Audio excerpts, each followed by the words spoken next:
Richard. Morning, Sherman. How are you? I'm doing great. I'm here with Richard Williams. He's the Chief Executive Officer of Cornish Metals. And what a great opportunity to get an update from you, Richard, with some very interesting news over the last couple of days. I mean, I think the market was kind of spooked a bit by the news from Myanmar restricting or potentially a disruption in the tin supply.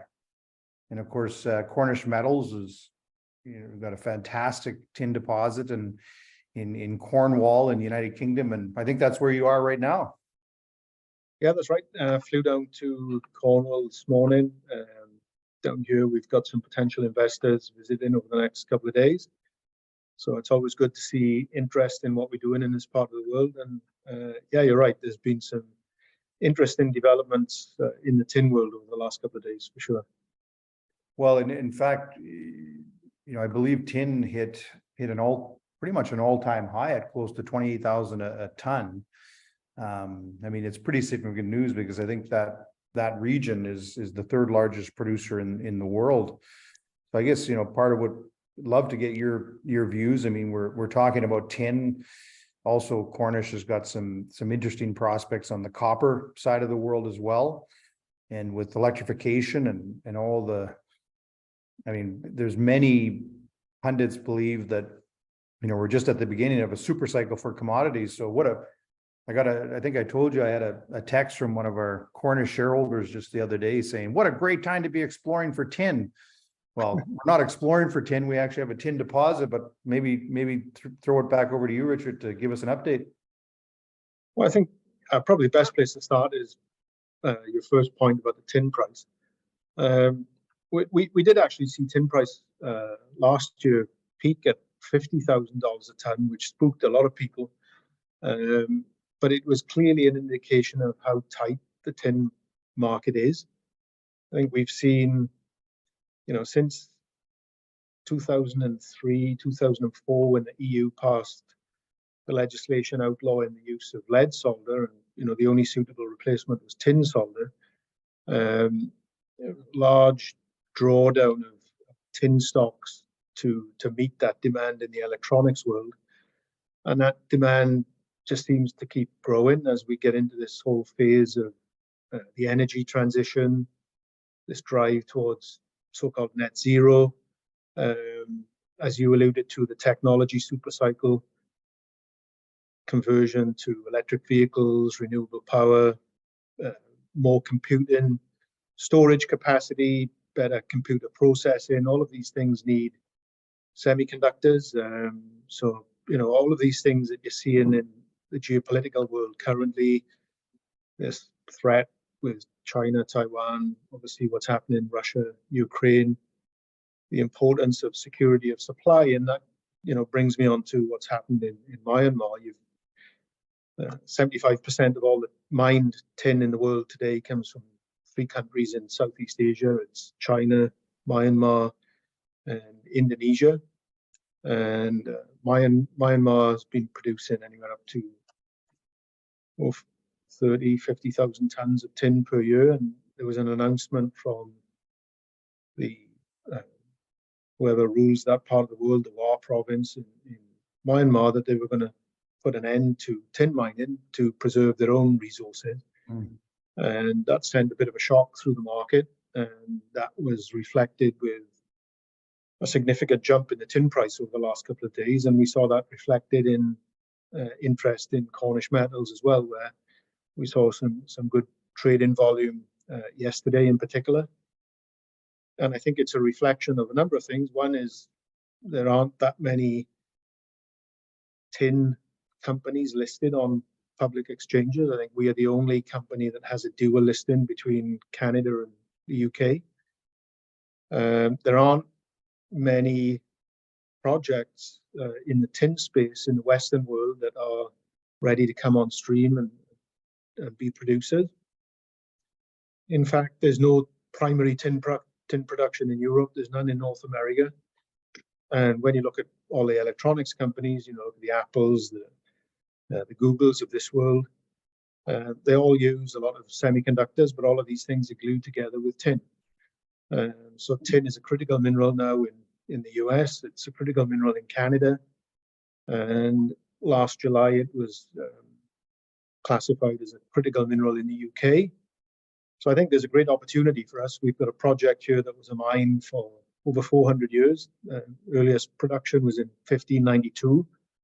And the first 300 odd years of production was principally as a copper mine with tin credits in places. And then about just over 100 years ago, 1904, 1905, the mine changed to a tin mine. And it operated from 1905 till its closure in 1998 as a high-grade underground tin mine in Cornwall, which is really one of the world's great tin provinces.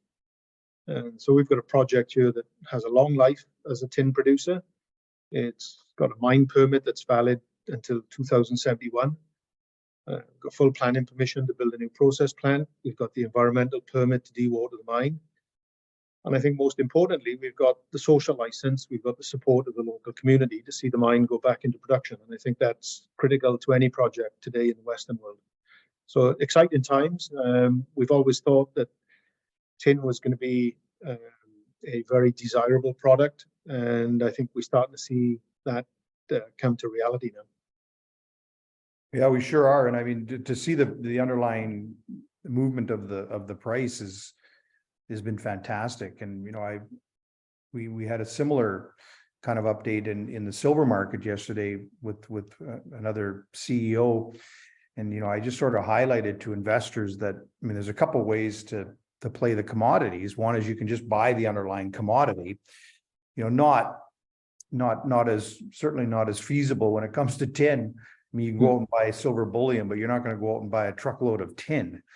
But if you did go buy a bunch of tin, then you'd be betting on the price of tin going up. Well, I mean, really, for the individual investor and for the institutions, they can buy shares in Cornish Metals and participate in the upside of the tin price, but also be able to acquire a company like Cornish at a relatively low market cap compared to the overall enterprise value. Because I know that anytime that I've done the math, I mean, if you look at the amount of tin that you've got underground, I mean, there's an enormous upside for investors. And, you know, maybe just talk a little bit what you see as the size of the prize when it comes to Cornish Metals, because that's a lot of tin that you've got underground, not to mention the copper discoveries you've been talking about as well. Well, I think from a tin perspective, I think the reality is there aren't that many good projects that are ready to come on stream.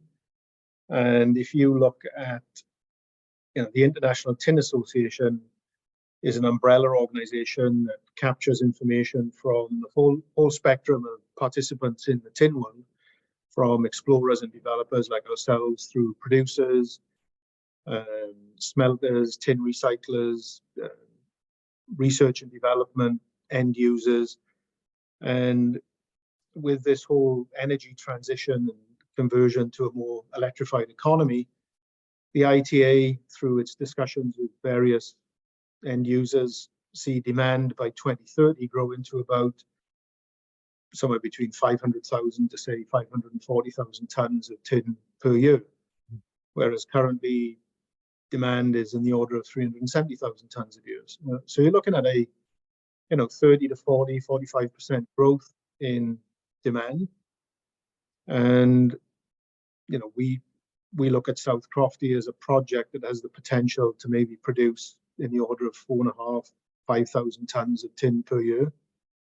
So you would need, you know, at least 25 new South Crofties to come on stream in the next 7 years to meet that demand. And we just don't see where that supply is going to come from. So that's one aspect to the appeal. But more importantly, from a project perspective, it's not just the resource we have, but it's the potential to really expand that resource and make new discoveries. You're talking about a region that has, as I mentioned earlier, hundreds of years of recorded mining, but really very little in the way of modern exploration applied to it. I think the last serious period of exploration here in Cornwall was in the late 60s, early 70s, when there were 5 new mines, 4 or 5 new mines discovered and put into production. And then after that, really nothing much happened. And you had the tin price collapse in 1985, which really stopped all of global exploration efforts into discovery of new tin deposits. And from our perspective, that was highlighted by some news we put out in January this year. We tested a target on the southern edge of the South Cropsey mine permit area, targeted an area called the Wide Formation, and we intersected 3 meters of 1% tin in a structure that has never been explored, never been mined, and it lies directly beneath an old mining district called the Great Flat Lode. Now, the Great Flat Lode was mined over a 5-kilometer strike length. It was mined down dip several hundred meters. And so we see the Wide Formation as representing potentially a district scale brand new target that's never been explored or mined. And it's only a kilometer south of the head frame that I'm looking at from my office right now. So really exciting exploration upside. When you look at the mine itself, the South Cropsey resource that we've published, what you have is a network of veins that were exploited from about 400 meters to about 800 meters below surface. And that ball of tin mining sits beneath a much larger extent of older copper mines. And if you take the structures that hosted the copper mineralization and you extend them to depth to where the tin mineralization would be, you can see that there's enormous extents to the west, to the east, and to depth that have not been tested yet. We have put some drill holes into areas beneath the old mine, and in fact, in 2020, we intersected some of the highest grade tin mineralization ever recorded on the mine. 2.5 meters at over 10% tin. That's like finding multi-ounce gold mineralization. So we don't have to go too far from the head frame to really find new areas of tin mineralization that can either add to the current resource we have or also give us the opportunity to potentially then expand production opportunities in the future if we can get the mine into production. So I think that's the excitement that we have, is that you don't have to go around the world. It's right here, right next to the head frame. Yeah, and an absolutely great region. I mean, I think that's the other aspect of Cornish is obviously a world-class jurisdiction with known mineralization. And I've been here with Richard Williams. He's the Chief Executive Officer of Cornish Metals. We've been talking about tin, one of the most exciting critical minerals and metals that we need for electrification. So I want to really thank you for your time, Richard, and any closing comments for us today? Well, I think just from a project update perspective, we did close that big financing last year where we raised 65 million Canadian dollars, principally through Sir Mick Davis's new fund, Vision Blue Resources. The use of proceeds from that is to build a water treatment plant, which is on schedule for completion in June this year. After that, we start dewatering the mine. And in the process, we've commenced the feasibility study. We've had 3 drill rigs active over the last 6 months, collecting samples for metallurgical studies. We've collected 80% of all the sample material we need so far. So we expect to finish that drill program in May. And then we will then be moving the rigs across to continue exploration and assessment of the Wide Formation. So there's lots of exciting things happening currently. I think what's most reassuring is, we've clearly continued to get strong support from the local community, Cornwall Council. And more importantly, when you look around, the excitement that's building in the local community is really palpable. And it really makes the journey worthwhile. And it's been a fantastic experience so far. Awesome. Thanks so much again, Richard, for your time, and look forward to seeing you soon. And we're going to get this tin update to all our listeners. So thanks a lot, Richard. Okay. Thank you, Sherman.